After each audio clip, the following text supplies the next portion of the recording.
ನಿಮಗೆ ಮೂತ್ರ ಮಾಡಲಿಕ್ಕೆ ತೊಂದರೆ ಆದರೆ, ಮೂತ್ರ ಆಗಾಗ ನಿಲ್ತಾ ಇದ್ದರೆ, ಅದೇ ರೀತಿ ರಾತ್ರಿ ಮಲಗಿದ ಮೇಲೆ ಒಂದೆರಡು ಮೂರು ಸಾರಿ ಮೂತ್ರ ಮಾಡಲಿಕ್ಕೆ ಏಳಬೇಕು ಅಂತ ಅನಿಸ್ಕೊಂಡ್ರೆ ನಿಮಗೆ ಒಂದು ಹೆದರಿಕೆ ಆಗುತ್ತೆ. ಪ್ರಾಸ್ಟೇಟ್ ಗ್ಲ್ಯಾಂಡ್ ಅಂದರೆ ಈ ಮೂತ್ರಕೋಶದ ಕೆಳಗಿರೋ ಒಂದು ಗ್ಲ್ಯಾಂಡ್ ಪ್ರಾಸ್ಟೇಟ್ ಗ್ಲ್ಯಾಂಡ್ ಅಂತ ಹೇಳ್ತೇವೆ, ಇದು ದೊಡ್ಡದಾಗಿರ್ಬೋದು ಅಂತ ನಿಮಗೊಂದು ಭಯ ಕಾಡ್ತದೆ. ಆವಾಗ ನೀವು ಜನರಲಿ ಒಂದು ಸರ್ಜನ್ ಹತ್ರ ಹೋದರೆ ಅವರು ರೆಕ್ಟಲ್ ಎಕ್ಸಾಮಿನೇಷನ್ ಅಂತ ಮಾಡ್ತಾರೆ. ರೆಕ್ಟಲ್ ಎಕ್ಸಾಮಿನೇಷನ್ ಅಂತ ಹೇಳಿದ್ರೆ ಬೆರಳನ್ನು ಒಂದು ಗುದದ್ವಾರದೊಳಗೆ ಹಾಕಿ ಆ ಪ್ರಾಸ್ಟೇಟ್ ಗ್ಲ್ಯಾಂಡನ್ನು ಫೀಲ್ ಮಾಡಿ ಇದು ಎನ್ಲಾರ್ಜ್ ಆಗಿದೆ ಅಂತ ಹೇಳ್ತಾರೆ. ಎನ್ಲಾರ್ಜ್ ಆಗಿದೆ, ನಿಮಗೊಂದು ಹಾರ್ಮೋನ್ ಟೆಸ್ಟ್ ಹೇಳ್ತಾರೆ, ಇದಕ್ಕೆ ಪ್ರಾಸ್ಟೇಟ್ ಸ್ಪೆಸಿಫಿಕ್ ಆ್ಯಂಟಿಜನ್ ಅಥವಾ PSA ಆ್ಯಂಟಿಜನ್ ಅಂತ ಹೆಸರು. ಈ ಟೆಸ್ಟ್ ಮಾಡಿದಾಗ ಅದು ಕೂಡ ಸಾಧಾರಣವಾಗಿ ಜಾಸ್ತಿ ಆಗಿರುತ್ತೆ. ಸೊ ಇದೆಲ್ಲ ಕಂಡು ಬಂದಾಗ ನಿಮಗೇನು ಹೇಳ್ತಾರೆ, ನೀವೊಂದು ಬಯಾಪ್ಸಿ ಮಾಡ್ಕೊಳ್ಬೇಕು ಅಂತ ಹೇಳ್ತಾರೆ. ಈಗ ಸ್ನೇಹಿತರೆ, ಈ ಬಯಾಪ್ಸಿ ಯಾಕೆ ಮಾಡ್ಕೊಳ್ಬೇಕು ಅಂತ ಹೇಳಿದರೆ ಎರಡು ಕಾರಣಗಳಿಂದ ಈ ಬಯಾಪ್ಸಿ ಮಾಡ್ಕೊಳ್ಬೇಕು ಅಂತ ಹೇಳ್ತಾರೆ. ಯಾಕೆಂತೇಳಿದ್ರೆ ಈ ಪ್ರಾಸ್ಟೇಟ್ ಗ್ರಂಥಿಯಲ್ಲಿ ಕಾಣುವಂಥ ಈ ಗೆಡ್ಡೆಗಳು ಅವು ಡೇಂಜರಸ್ ಗೆಡ್ಡೆಗಳಿರ್ಬೋದು ಅಥವಾ ಡೇಂಜರ್ಲೆಸ್ ಗೆಡ್ಡೆಗಳಿರ್ಬೋದು. ಈ ಡೇಂಜರ್ಲೆಸ್ ಗೆಡ್ಡೆಗಳನ್ನು ಅಂದರೆ ಏನೂ ತೊಂದರೆ ಕೊಡದ ಗೆಡ್ಡೆಗಳನ್ನು ನಾವು ಬಿನೈನ್ ಟ್ಯೂಮರ್ಸ್ ಅಂತ ಹೇಳ್ತೇವೆ. ಇದು ಬಹಳ ಕಾಮನ್, ಪ್ರಾಸ್ಟೇಟ್ ಗ್ರಂಥಿಯಲ್ಲಿ ಬಹಳ ಕಾಮನ್. ಅದೇ ರೀತಿ ಈ ಡೇಂಜರಸ್ ಗೆಡ್ಡೆಗಳಂತ ಹೇಳಿದರೆ ಅದನ್ನು ಕ್ಯಾನ್ಸರಸ್ ಗೆಡ್ಡೆಗಳು ಅಂತ ಹೇಳ್ಬೋದು. ಈ ಕ್ಯಾನ್ಸರಸ್ ಗೆಡ್ಡೆಗಳಂತ ಹೇಳಿದರೆ ಇದರಲ್ಲಿ ಏನಾಗುತ್ತೆ ಅಂತ ಹೇಳಿದ್ರೆ, ಈ ಗೆಡ್ಡೆ ಇಲ್ಲಿ ಈ ಬ್ಲ್ಯಾಡರ್ ಹತ್ತಿರ ಇದು ದೊಡ್ಡದಾಗುತ್ತೆ. ದೊಡ್ಡದಾದ ಮೇಲೆ ಅದು ಬೇರೆ ಕಡೆ ಎಲ್ಲ ಸ್ಪ್ರೆಡ್ ಆಗುತ್ತೆ. ಅದೇ ರೀತಿ ಅದು ದೇಹದ ಬೇರೆ ಬೇರೆ ಜಾಗಗಳಿಗೆ ಸ್ಪ್ರೆಡ್ ಆಗುವಂಥ ಚಾನ್ಸಸ್ ಜಾಸ್ತಿ ಇರುತ್ತೆ. ಇದನ್ನು ನಾವು ಮೆಟಾಸ್ಟೇಸಿಸ್ ಅಂತ ಹೇಳ್ತೇವೆ. ಈಗ ಇಂಥ ಪೇಷಂಟ್ಗಳಿಗೆ ಆಯಿತು, ಇದು ದೊಡ್ಡ ಗೆಡ್ಡೆ, ಇದು ಎಲ್ಲ ಕಡೆಗೆ ಸ್ಪ್ರೆಡ್ ಆಗುತ್ತೆ, ಇದನ್ನು ಸ್ಪ್ರೆಡ್ ಆಗೋ ಮೊದಲೇ ಇದನ್ನು ತೆಗಿಬೇಕು ಅಂತೇಳಿ ನಾವು ಬಯಾಪ್ಸಿ ಮಾಡಲಿಕ್ಕೆ ಹೋದರೆ, ನಾನು ಒಂದು ವಿಶೇಷವಾದ ಸಂಗತಿ ನಾನು ಏನು ಹೇಳ್ತೇನೆ ಅಂದರೆ, ಈ 60 ವರ್ಷದ ಮೇಲೆ ಯಾರಿಗಾದರೂ ಪ್ರಾಸ್ಟೇಟ್ ಬಯಾಪ್ಸಿ ಮಾಡಿದರೆ 60% ಜನರಿಗೆ ಕ್ಯಾನ್ಸರ್ ಕಾಣಿಸ್ತದೆ. 70 ವರ್ಷದ ಮೇಲೆ ಆದರೆ 70%, 80 ವರ್ಷದ ಮೇಲಾದರೆ 80%, 90 ವರ್ಷದ ಮೇಲಾದರೆ 90%. ಅದೇ ರೀತಿ 100 ವರ್ಷ ವಯಸ್ಸಾದವನಿಗೆ ನಾವು ಬಯಾಪ್ಸಿ ಮಾಡಿದ್ರೆ 100 ಜನರಲ್ಲೂ ಕ್ಯಾನ್ಸರ್ ಕಾಣಿಸಿಕೊಳ್ತದೆ. ಇದು ಯಾಕೆ ನಾನು ಹೇಳ್ತೇನೆ ಅಂತ ಹೇಳಿದ್ರೆ, ಪ್ರಾಸ್ಟೇಟ್ ಕ್ಯಾನ್ಸರ್ ಎಂಬುದು ಏಜ್ ರಿಲೇಟೆಡ್, ಅಂದರೆ ಏಜ್ ಆದಾಗೆ ಪ್ರತಿಯೊಂದು ಮನುಷ್ಯನಲ್ಲೂ ಈ ಪ್ರಾಸ್ಟೇಟ್ ಒಂದು ಕ್ಯಾನ್ಸರ್ಸ್ ಥರ ಕಾಣಿಸಿಕೊಳ್ತದೆ. ಆದರೆ ಈ ಕ್ಯಾನ್ಸರ್ ಥರ ಕಾಣಿಸಿಕೊಳ್ಳುವಂಥ ಈ ಗೆಡ್ಡೆಗಳು ಮನುಷ್ಯನಿಗೆ ಏನಾದರೂ ತೊಂದರೆ ಕೊಡ್ತದೋ ಇಲ್ವೋ ಎಂಬುದು ದೊಡ್ಡ ಪ್ರಶ್ನೆ ಆಗುತ್ತೆ. ಈ ಪ್ರಶ್ನೆಗೆ ಆನ್ಸರ್ ಮಾಡಲಿಕ್ಕೆ ನಮ್ಮಲ್ಲಿ ಈಗ ಆರ್ಟಿಫಿಷಿಯಲ್ ಇಂಟೆಲಿಜೆನ್ಸ್ ಬೇಸ್ಡ್ ರೇಡಿಯಾಲಜಿ ಅಥವಾ ಸ್ಕ್ಯಾನಿಂಗ್ ಟೆಕ್ನಿಕ್ಸ್ ಇದೆ.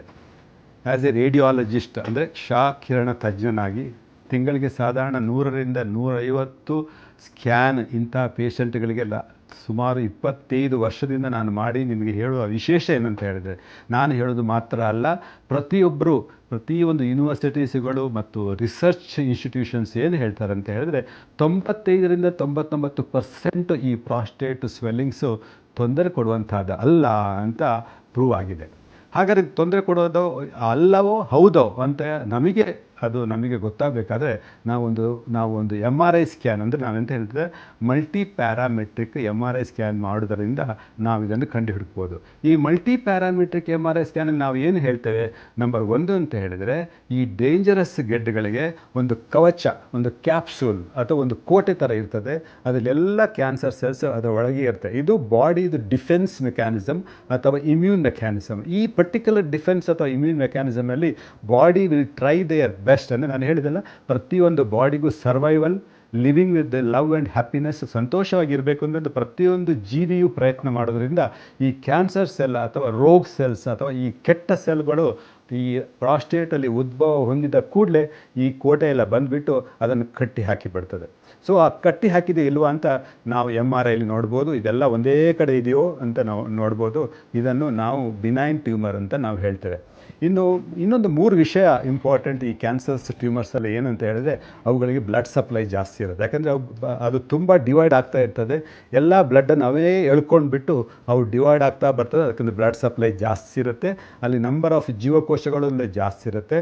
ಮತ್ತು ಮೋಸ್ಟ್ ಇಂಪಾರ್ಟೆಂಟ್ ಪಾಯಿಂಟ್ ಇಲ್ಲಿ ಏನಂತ ಹೇಳಿದರೆ, ಈ ಗೆಡ್ಡೆಗಳು ಬಹಳ ಬೇಗ ಡೆವಲಪ್ ಆಗುತ್ತೆ. 1, 2 ಆಗಿ 4 ಆಗಿ 8 ಆಗಿ 16 ಆಗಿ 56 ಆಗಿ ಇದು ಒಂದು ಗೆಡ್ಡೆ ಥರ ಬೇಗ ವಿದಿನ್ 3 ಮಂತ್ಸು ಇದು 1 ಗ್ರಾಮ್ ಇದ್ದದ್ದು 2 ಗ್ರಾಮ್, 2 ಗ್ರಾಮ್ ಇದ್ದದ್ದು 10 ಗ್ರಾಮ್ ಆಗುವಂಥ ಚಾನ್ಸಸ್ ಇದೆ. ಸೊ ಇನ್ಕ್ರೀಸ್ಡ್ ವ್ಯಾಸ್ಕ್ಯುಲಾರಿಟಿ, ತುಂಬ ರಕ್ತ ಪರಿಚಲನೆ, ತುಂಬ ಜೀವಕೋಶಗಳು, ಅದೇ ರೀತಿ ಇನ್ಕ್ರೀಸಿಂಗ್ ಇನ್ ಸೈಜ್, ಇದು ಮೂರು ಕೂಡ ಒಂದು ಡೇಂಜರಸ್ ಕ್ಯಾನ್ಸರ್ ಸೆಲ್ಲಿನ ಪ್ರತೀಕವಾಗಿ ಇರ್ತದೆ. ಇದನ್ನು ನಾವು ಕಂಪ್ಲೀಟಾಗಿ ಅಲ್ಟ್ರಾಸೌಂಡ್ನಲ್ಲಿ ತಿಳ್ಕೊಳ್ಬೋದು. ಈಗ ಮೋಸ್ಟ್ ಇಂಪಾರ್ಟೆಂಟಾಗಿ ನಮ್ಮ ಸರ್ಜನ್ಸ್ ಏನು ಹೇಳ್ತಾರೆ ಅಥವಾ ನಮ್ಮ ಏನು ಹೇಳ್ತಾರೆ ಅಂತ ಹೇಳಿದ್ರೆ, ಹಳೆ ಕಾಲದ ಈ ಆರ್ಟಿಫಿಷಿಯಲ್ ಇಂಟೆಲಿಜೆನ್ಸ್ ಅಥವಾ MRI ಬರೋ ಮೊದಲು ಏನು ಮಾಡ್ತಾ ಇದ್ದಾರೆ ಅಂದರೆ ಬಯಾಪ್ಸಿ ಮಾಡಬೇಕು ಅಂತ ಹೇಳ್ತಾರೆ. ಈ ಬಯಾಪ್ಸಿ ಅಂದರೆ ಏನಂತ ಹೇಳಿದ್ರೆ, ಒಂದು ಶಾರ್ಪ್ ನೀಡಲನ್ನು ತೆಗೆದು ಆ ಟ್ಯೂಮರ್ ಒಳಗೆ ಹಾಕಿ ಅದರಿಂದ ಕೆಲವು ಸೆಲ್ಸನ್ನು ತೆಗೆದು ಅದನ್ನು ಎಕ್ಸಾಮಿನೇಷನ್ ಮಾಡಿ ಇದರಲ್ಲಿ ಕ್ಯಾನ್ಸರ್ ಪೊಟೆನ್ಷಿಯಲ್ ಅಥವಾ ಇದು ಡೇಂಜರಸ್ ಆಗೋ ಸಾಧ್ಯತೆ ಇದೆಯೋ ಅಲ್ವೋ ಅಂತ ನೋಡ್ಕೊಳ್ತಾರೆ.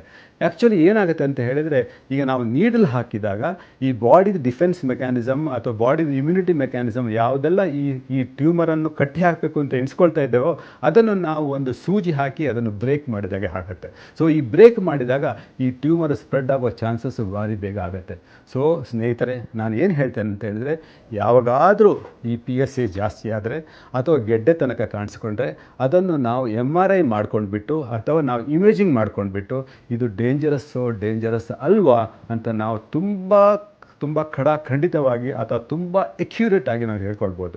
ಈ ಒಂದು ವೇಳೆ ಇದನ್ನು ನಾವು ಏನು ಹೇಳ್ತೇವೆ ಅಂತ ಹೇಳಿದ್ರೆ, ಈ ಟ್ಯೂಮರ್ಗಳು ನಾವು ಕಂಡು ಬಂದಾಗ ಅಥವಾ ಈ ಗೆಡ್ಡೆಗಳು ಕಂಡು ಬಂದಾಗ ನಾವು ಗುಡ್ ಬ್ಯಾಡ್ ಅಗ್ಲಿ ಅಂತ ಹೇಳ್ತೇವೆ. ಅಂದರೆ ಒಳ್ಳೆ ಟ್ಯೂಮರ್ಸು, ಕೆಟ್ಟ ಟ್ಯೂಮರ್ಸು, ಡೇಂಜರಸ್ ಟ್ಯೂಮರ್ಸು. ಒಳ್ಳೆ ಟ್ಯೂಮರ್ಸ್ ಅಥವಾ ಒಳ್ಳೆ ಗೆಡ್ಡೆಗಳಿದ್ರೆ ನಾವು ಹಾಗೆ ಬಿಟ್ಟು ಬಿಡ್ಬೋದು. ಕೆಟ್ಟ ಗೆಡ್ಡೆಗಳು ಅಂತ ಹೇಳಿದರೆ ನಾವು 3 ತಿಂಗಳಿಗೆ ಮತ್ತು 6 ತಿಂಗಳಿಗೆ ನೋಡ್ಕೊಂಡ್ಬಿಟ್ಟು ಇದು ಜಾಸ್ತಿ ಆಗ್ತದೆ ಅಂತ ನೋಡ್ಕೊಳ್ಬೋದು. ಒಂದು ವೇಳೆ ಅದು ಜಾಸ್ತಿ ಆಗ್ತಾ ಇದ್ದರೆ ಅದಕ್ಕೆ ಕ್ಯಾನ್ಸರಸ್ ಪೊಟೆನ್ಷಿಯಲ್ ಇದೆ ಅಂತ ನಾವು ಅರ್ಥ ಮಾಡಿಕೊಂಡು ಅದನ್ನು ಬೇಗ ನಾವು ರಿಮೂವ್ ಮಾಡಬೇಕಾಗತ್ತೆ. ಒಂದು ವೇಳೆ ಅದು ಡೇಂಜರಸ್ ಅಥವಾ ಕ್ಯಾನ್ಸರಸ್ ಸೆಲ್ ಅಂತ ನಮಗೆ ನೋಡಿದ ಕೂಡಲೇ ಗೊತ್ತಾಗಿದೆ, ಅಂದರೆ ಅದಕ್ಕೆ ಕೋಟೆ ಇಲ್ಲ, ಕ್ಯಾಪ್ಸೂಲ್ ಇಲ್ಲ, ಅದು ಆಗಲೇ ಹರಡಿಬಿಟ್ಟಿದೆ, ಅದು ಬೇರೆ ಕಡೆಯಲ್ಲಿದ್ದೆ ಅಂತಾಗ ಅದನ್ನು ನಾವು ಏನೂ ಗಿಯಾಪ್ಸಿ ಮಾಡದೆ ಅದನ್ನು ತೆಗೆದುಬಿಟ್ರೆ ಅದು ಇನ್ನೂ ಪುನಃ ಸ್ಪ್ರೆಡ್ ಆಗುವಂಥ ನಾವು ಅದನ್ನು ಅವಾಯ್ಡ್ ಮಾಡ್ಬೋದು.